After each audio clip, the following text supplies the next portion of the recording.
Nyoso bakolanda biso mbote na bino oyo ezali tolobela vie toujours information ya lelo ezali nini tozolobela sur makambu ya Jekoko Mulumba. Alors pourquoi tolingi tolobela sur Jekoko? Boyebi ke moi mikolo yuti koleka ndeko na bino Jekoko Mulumba bakangaki ye azwaki vraiment problème ya makasi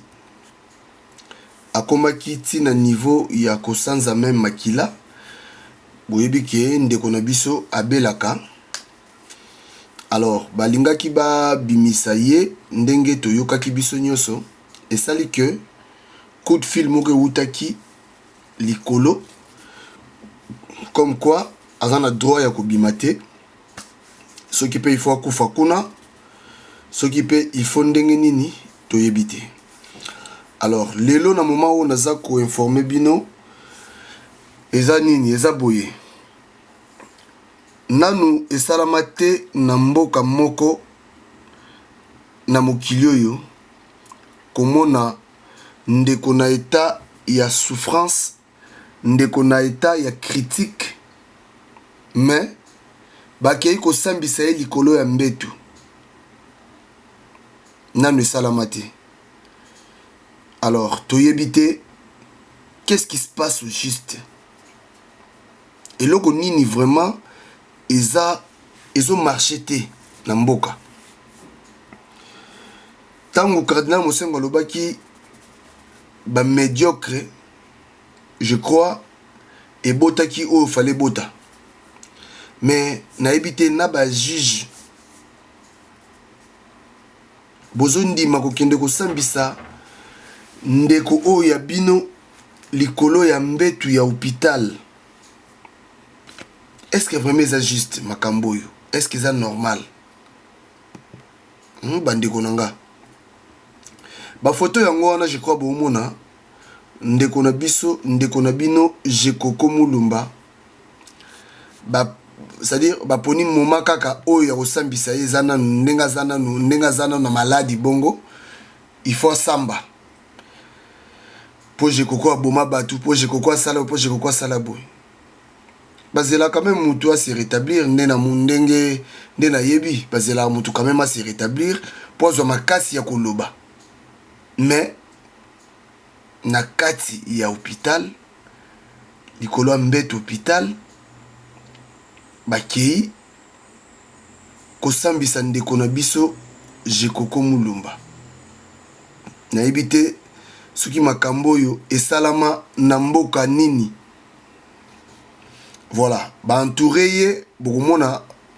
ba photo eza wana ba entouré ye vraiment ba entouré na bango ye alali na mbetu, mais ye il faut alobaka. Et puis bato mayele pe bazawana ba juge mayele bazawana bazui na bango pe na ba feuille na ba bic na bango bazokoma na bango normal ndeko na bango na ebite eza pasi makambo yo soto bito loba te. Mais non, il faut quand même il faut que nandenga mabete, il faut quand même to loba ta ko loba parce que boye tina niveau yo ndeko Jekoko Mulumba likolo mbetu na ebite loba ngota bokechwa yambo oyo peuple ndenge nini. Moi je crois pas que bato bazawana baza ba rwandais o ba sambisa Jekoko. Tomoni mwana mboka pe Vital Kamerhe akendaki ko rendre visite bato bazomona ngo oyo ekomi makambu nini oyo na mboka. Oyo ekomi makambu nini mboka eza dirige ndenge nini, mboka ngo ezokende ndenge nini tina niveau ya boye ndeko na mbeto hôpital ndeko nano ayoki malamu te déjà ndeko te kosanza makila awa donc c'est-à-dire sans pitié mawakutu ezate soki mutu akokufa akufa na ye. Lelo eza tour na yo, lelo eza tour ya Jekoko lobi kuna kozala tour na yo ndeko mosusu. Tolinga mboka na biso moko tolinga na mboka na biso parce que mission boye so bapesi yo mission boye nayebi te ata soki pe mutango boyi allez et comme elle est sous problème il y a donc franchement niveau dictature oyo faut le kelango combo hein faut le kelango c'est-à-dire même pas honte même pas mawa ata mawa muke ezate ndeko oyo likolo mbet hôpital baki ko sambisa ye skomboka boye otinda ndeko na yo bike non yo loba yo sala boye tala jikoko eza pasi pe mawa eza pasi so bolingo ezali na biso ba congolais makambo boye ko sala mate to kondi momona makambo boye une fois deux fois te mais makambo yo ekomi nango c'est-à-dire ekomi donc na autorisation moko ya kosakana te ekomi légaliser autorisé na ebité soto kende wapi vraiment eloko oloba makambo oloba ezali mais moi eloko muke oyo esalami lelo yango tomoni non te tomeka nanu kosola nanu ata mwa muke na bandeko botala niveau mboka na biso ezokende niveau mboka oyo eza kokende niveau toza kobunga nzela na mboka na biso moko niveau congolais ozangi kimia na mboka na yo moko tina mboka na yo ozangi kimia muto acho mal à l'aise na ndeko na yo congolais na ebité mingi eza keto linga mboka na biso je koko wana aza ndeko na biso congolais pasi na ye il faut ezala pe pasi na biso soko tiki mutu akufa na pasi na ye obia etali ye kutu boye unité yango wana te tosengi vraiment tozala na unité entre biso ba congolais biloko boye faut tozwa mawa lata mawa penza ndeko oje koko sala siko neti keno eza pena frère na yo frère na yo propre bobimi na ye tata moko mama moko nde tolobaka je crois que ogolata souci wana alors yeza ndeko na yo congolais bamibeko ezowuta ta mosusu bapaya bazomema mibeko oyo mais yo congolais omona yo pe congolais c'est-à-dire okotino na kati ya makambo yango oyo eza temps distraction esuti oyo ezali temps totelema biso nyonso la main dans la main mpona mboka na biso makamba ndeko oje koko so lelo ndeko oje koko lelo sikoyo boye to souhaiter te parce que aza souffrant so lelo boye siko ndeko yo je koko aza isusu te ba osambise su nani do bakanga na bango batu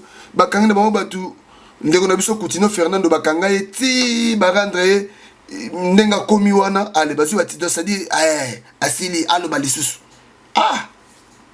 molimo na ebité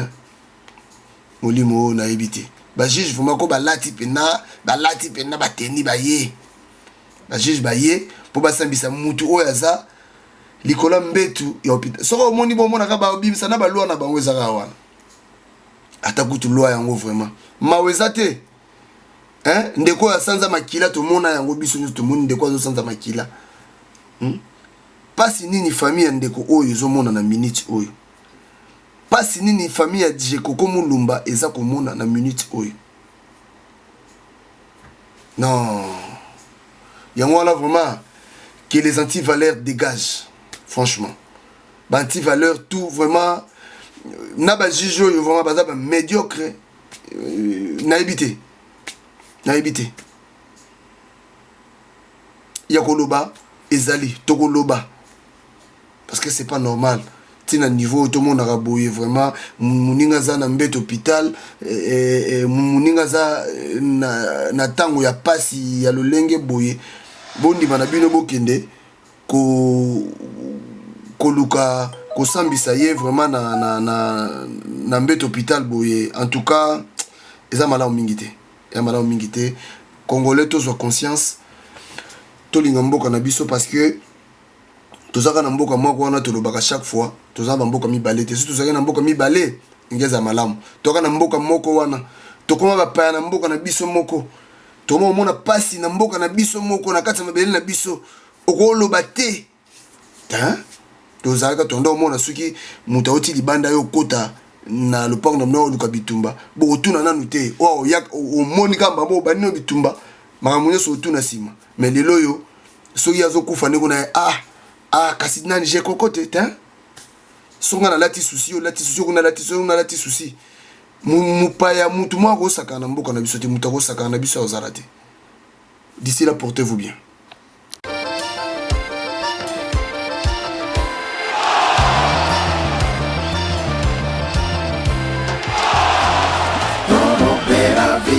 Si ton ya papi gere toro beravi eza si ta soro penza toro beravi si ton ya papi les optiques biso na biso chez Vieux Sims nyonso ezali soki boye na bana na bapapa na bamama na bakoko donc awa tosepelaka solution nyonso awa ezali nyonso ezali tokasa mnoko ezali nyonso eza pa Vieux Sims toko gaz na gaz alive nous voyons là on doit la ville à Lyon chez biso na biso avec papi gain to le bébé donc papi gain na autre Paris pour ça parce qu'on a la ville à Lyon on doit na exotique à ville à Lyon mais il y a bébé en gaz na la quoi ici comme donc c'est que on va bien le gaz la présence dans le boka on a bébé mangue donc kilo au mona papi gain dans le kilo gaz na gaz à l'ail kada terrain quoi na et zotiki ya vie na biso o vie na biso ça na mboka lelo na mboka soko usimba soko leki awa te seko mona leki c'est moi qui ça fait lumière de Lyon alors on a biso na kati ya Lyon donc soko leki awa te donc ça veut dire oya na Lyon te ben again Blaze Fashion mo ebidenge ya la biso yango nde makambo ayaka tout le temps tolaka po elogo oyo toyebi yango ndenge ekendaka moko mobimba ya Lyon bayebi biso oyo na biso mpe bakoya mbo kitoko makambo tu kitoko biloko toala ngo besoin biloko na biso oyo aki nauta ekini biloko yango kaka yango nazoli yango. Com tanto prazer, tanto orgulho, mais uma vez Gianni Dindel, representante de Lyon. Estamos aqui a compartilhar aqui o facto, o efeito factiático dos factos em si, num espaço tão delicioso, Biso na Biso, que pode estar a comparecer. Biso na Biso, ngai awa, oyoki ndenge bandeko so balobi, Biso na Biso, awa polémique ezalaka te, awa toyambaka bato ndenge ya bien, donc biloko nyonso ya mboka ezali awa ngambo nautaki naye na bamarchandise, donc awa biloko ezangaka te. Année prochaine 10 ans na biso en tout cas nzambe aza malamu, mais secret na biso ezali koyeba musala, kozala sérieux na musala, korespecte bandeko, koyeba kosola bien, wana ezali secret ya biso na biso. Ngai ana mingi oloba te nazali kozela bino oya musidome ma musala liboso nzambe asunga bino.